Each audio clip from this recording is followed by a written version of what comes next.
looking, reaches, that ball's out, that's live! Back the other way, Sam Hubbard! The Cincinnati Kid! Hubbard's got a convoy! Chased by Andrews!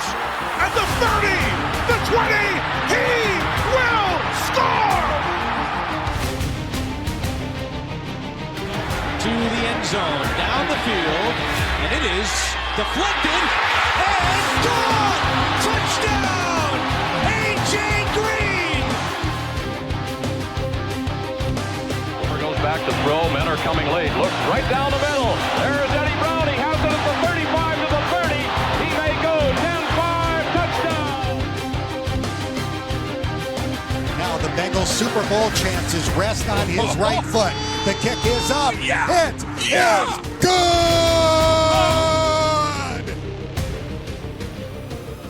Corey Dillon, he's gone. The knockout punch, you're looking at it. 65 yards. And they're back to throw as the blitz is on. Goes long, intended for Collinsworth. He has it down to the 20, touchdown! And Chris Collinsworth. Throwing the long ball. Deep down the field. Trent Johnson's got it. Touchdown, Cincinnati. Look at Chase go! Oh my goodness, what a gear he just found! Chase for the touchdown! Wow, Chase is on the case! It is no fluke. It is a fact. The Cincinnati Bengals are headed to Super Bowl 56. The play clock at 3. Shotgun snap.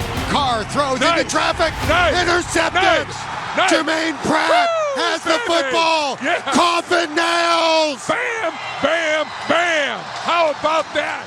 Welcome into Chatterbox Bengals, Wednesday, February 5th, second show of 2025, and Super Bowl is this coming Sunday, but the Bengals offseason is already kicking into full gear. We know we have a lot on our plate as Bengals fans to worry about this offseason. Trey Hendrickson, T. Higgins, but it starts today with Trey Hendrickson. He joined the Pat McAfee Show to discuss some of the Duke Tobin's comments earlier this week, to discuss his contract. He even went into T. Higgins' contract situation and everything else going on with the Bengals this offseason. I think we learned a lot from a guy that we don't usually see in the media, and we see Bengals players taking as many opportunities as they can to let the front office know how they feel.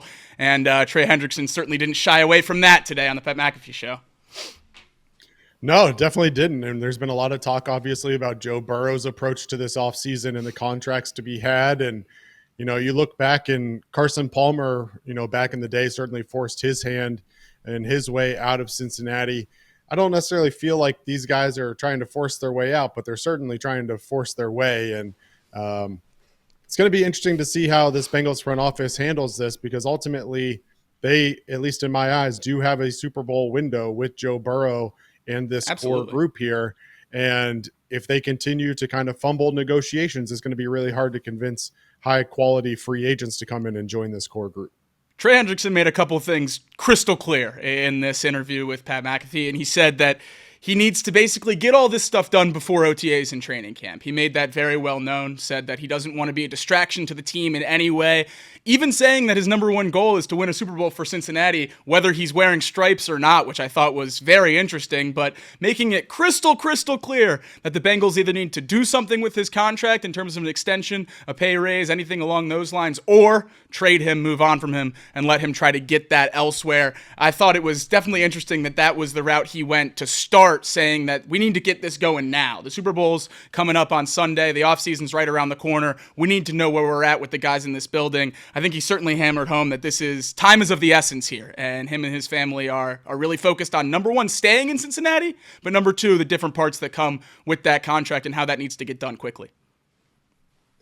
Yeah, it was less than a year ago that Trey Hendrickson officially requested his trade from the Bengals last year. And now here we are again this year with him in yet another interesting contract situation. And you brought it up. He said it on the interview today. There's a time and a place for this.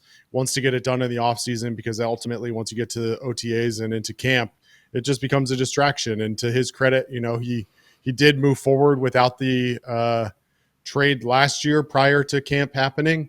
But ultimately, you know, here's a guy who feels like Cincinnati has done a lot for his career. He talked about it a lot today, that ultimately he feels like he's elevated his profile, I guess, if nothing else, and is appreciative of what he's been able to do in Cincinnati, and talked highly of Lou Anarumo and of his time here in Cincinnati. But ultimately, like you said, now's the time, and he's ready to continue that conversation of whether that's an extension or moving on from Trey Hendrickson. He probably knows that his value right now is higher than it's ever been in the trade market, and so probably wants the Bengals to just make a decision. If you're gonna hold on to me, then let's get something done, and if you're not, then let's get something done there too. For sure. And in terms of the extension part of that, he also made it very clear that in order to keep him around in Cincinnati, the league leader in sacks, 17.5, a franchise record in back-to-back years, the Bengals are going to have to get out of their organizational norms in order to extend Trey Hendrickson. He mentioned that long-term security and guarantees are the two things he's certainly looking for right now, and that's no surprise to anyone. We knew that was going to be what a 30-year-old in Trey Hendrickson was looking for this offseason after a career year in 2024, but that's not something the Bengals do for 30-plus-year-olds. And seeing this interview today just gave me flashbacks to the Andrew Whitworth interview a long time ago about how the communication between the front office and their star players, once they reach that dreaded 30-year-old threshold, just somehow disappears. And that's something we saw again today with Trey Hendrickson hammering home that he found out about Duke Tobin's comments about not being able to pay a bunch of players at the top of their position from a text of a tweet from his father. And that's certainly an interesting way to go about a franchise player, one of the best, if not the best, free agency signings in the history of this city. Everything Trey Hendrickson has done for this team on and off the field, to not communicate with him about the trajectory of this offseason, that's really where I had my biggest gripe from this. But the communication and getting outside of the organizational norms from the extension standpoint, it seems like the Bengals are operating to start this offseason the way they have in the past, and that's not going to be something that gets it done, at least to a level where we're happy with where this offseason goes in 2025. Yeah, the trend of not giving a whole lot of long-term guarantees and security is certainly not new to the Bengals front office, and apparently not new to the Bengals front office as well, is their lack of transparency and communication with their players. And that, to me, is probably one of the biggest red flags as we continue to talk about free agency and what this Bengals team can do to take it to the next level, is that these guys are out here publicly talking about the front office and about their lack of transparency and communication during these processes. And that makes it really difficult. And, obviously a lot of us, I think, saw the Duke Tobin comments from the Senior Bowl. And for those of you that did miss it, he said, we can't have guys at the top of the payroll in every position. We'll try to get Trey re-signed. And here's what the interesting part was to me. It's not giving anybody an extension. It's agreeing with somebody on an extension, almost kind of putting it back on Trey that, yeah, we'd love to keep Trey, but maybe his asks are out of this world and beyond what the Bengals are willing to give. And if that's the case, then I think you give it the old college try, but then that's when the trade conversation comes in, because having a year left of Trey Hendrickson is the time to trade him if you're not going to keep him, and use that money on T. Higgins if that's who you believe that you're going to invest in. And to your point, finding out from a text from his dad, found interesting about that. And I tweeted about it, and I saw that you saw this. But when I was going back and watching this Trey Hendrickson interview on the Pat McAfee Show, I pulled up the Pat McAfee feed on YouTube, and they were still live. So I had to go back and watch the Trey Hendrickson portion, because I had seen tweets come up of clips and stuff like that. The portion of the conversation where Trey Hendrickson calls out the fact that he heard about it from a text from his father has been removed from the Pat McAfee Show's recording today. And it was removed before they even got off the air, which is really interesting. I thought it was weird as I was watching it, because you could see the cut in the comments that he was making. But then as I was like piecing it all together, I was like, oh man, they just cut out the part where he said that he found out through his dad. And I don't know if that comes from Trey being like, oh shoot, I shouldn't have said that, or the Bengals being like, oh shoot, we can't have that out there, or just Pat McAfee not wanting to stir the pot. I don't know. But that, to me, out of everything today, might be the most interesting part of the whole conversation. Yeah, I think we can eliminate Pat McAfee not wanting to stir the pot. Those two don't usually go together very well. So I don't know. I noticed that as well. I wasn't keen enough to realize what was cut out, but I noticed the skip when I was going back through watching. Definitely interesting that they would cut out that nugget, because that's certainly the quote, the piece of a quote that makes the Bengals look the worst in this entire thing. Now, if you want to talk about that they won't give 30-year-olds guarantees, that's fine. We can debate how bad that is. If you want to talk about not extending the league leader in sacks, one of the best players on in the entire league defensively, and the best player on an inept defense for the most part of last year, then I don't know what you can say about not communicating with him. Because once you have a guy doing that much production on the field, what's the justification for that? If you say your age scares me, I'm not going to extend you, that's one thing. We can say you're dumb, but that's a belief that you have as an organization. If you're not going to talk to the guy, that's a respect thing. And then I start asking the question, why does any guy want to come play for that front office, want to negotiate with that front office? We talk about T. Higgins all the time, that realistically, he's probably going to have to take a cut off of open market value in order to come back to Cincinnati. If communication continues to be so poor and there's not a level of respect between the front office and these star players, I don't know what would incentivize them to go that route. And that's really something that scares me as we move through this offseason. Well, and it just makes you question what kind of communication and planning has happened between Joe Burrow, T. Higgins, Jamar Chase, and Trey Hendrickson, possibly. But we know that Joe Burrow wants to keep T. Higgins and wants to keep Jamar Chase in Cincinnati as much as possible. If they've had internal conversations about their plan and trying to stay together, how much of that has gotten back to the front office outside of these public comments that we've seen? You'd certainly like to hope that the relationship that Joe Burrow has with Zach Taylor would allow him to have those conversations and kind of confront whether or not this is a realistic possibility moving forward.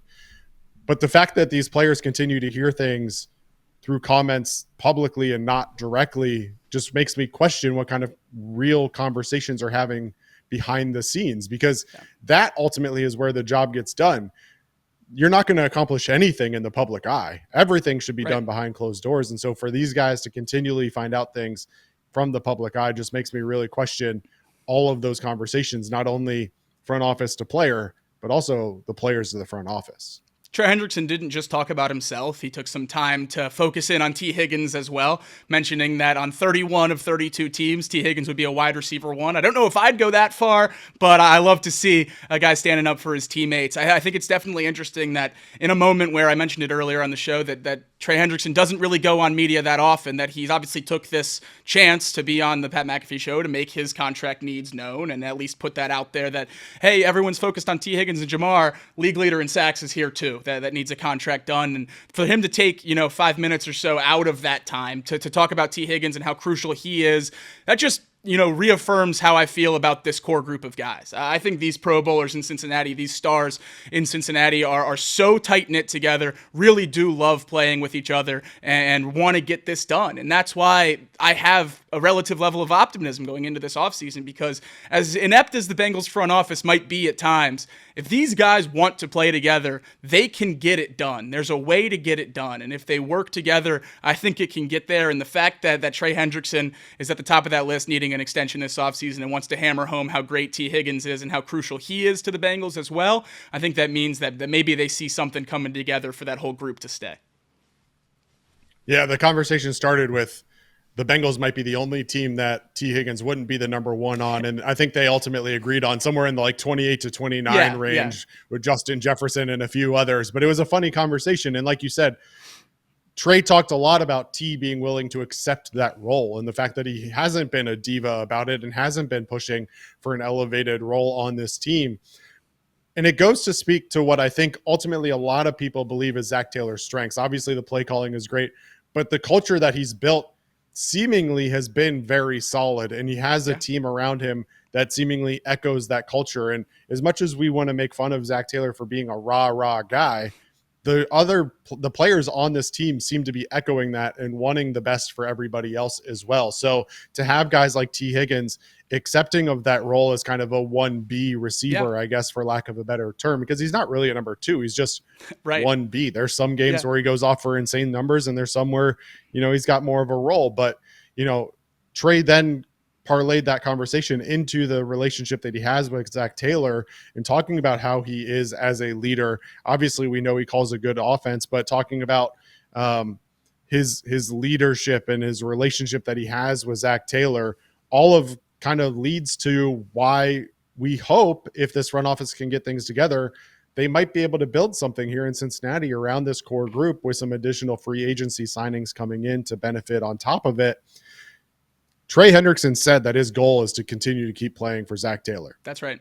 Straightforward. Obviously, he made the comments about wanting to help Cincinnati win a Super Bowl, whether that's being on the team or via trading him to get picks that help them. Ultimately, at this point, it feels like Zach Taylor, many of the players are on the same page. Duke Tobin going out and making comments and being on a different page seemingly continues to throw red flags. The Bengals have gotten incredibly lucky in this era with a number 1 pick in a draft with a quarterback from the area that loves the team, a wide receiver the next year in the top 5 who's one of the best to ever play the game, that was his college teammate, and a free agency signing of an edge rusher no one believed in who now leads the league in sacks and has said time and time again that he wants to come back to Cincinnati. That doesn't just fall into teams' laps. Teams don't get that lucky. This is an incredible outlier of a scenario, especially for a franchise like the Cincinnati Bengals. They cannot screw this up. They have an opportunity in front of them this offseason to keep this together as much as possible. We know we have a ways to go on this roster. We know there's holes, even if you extend Trey Hendrickson and T. Higgins, but you've gotten incredibly lucky with the core you have here. You have a core that can win a Super Bowl, and the Bengals can't mess that up. These guys want to stay, and the front office has every opportunity to get that right this offseason. For this edition of Chatterbox Bengals, that's going to wrap it up. And anytime the next Bengals free agent goes on a sports show and talks about anything, we'll be right back here to break it down. So thanks to everyone who watched, and we'll catch you guys next time.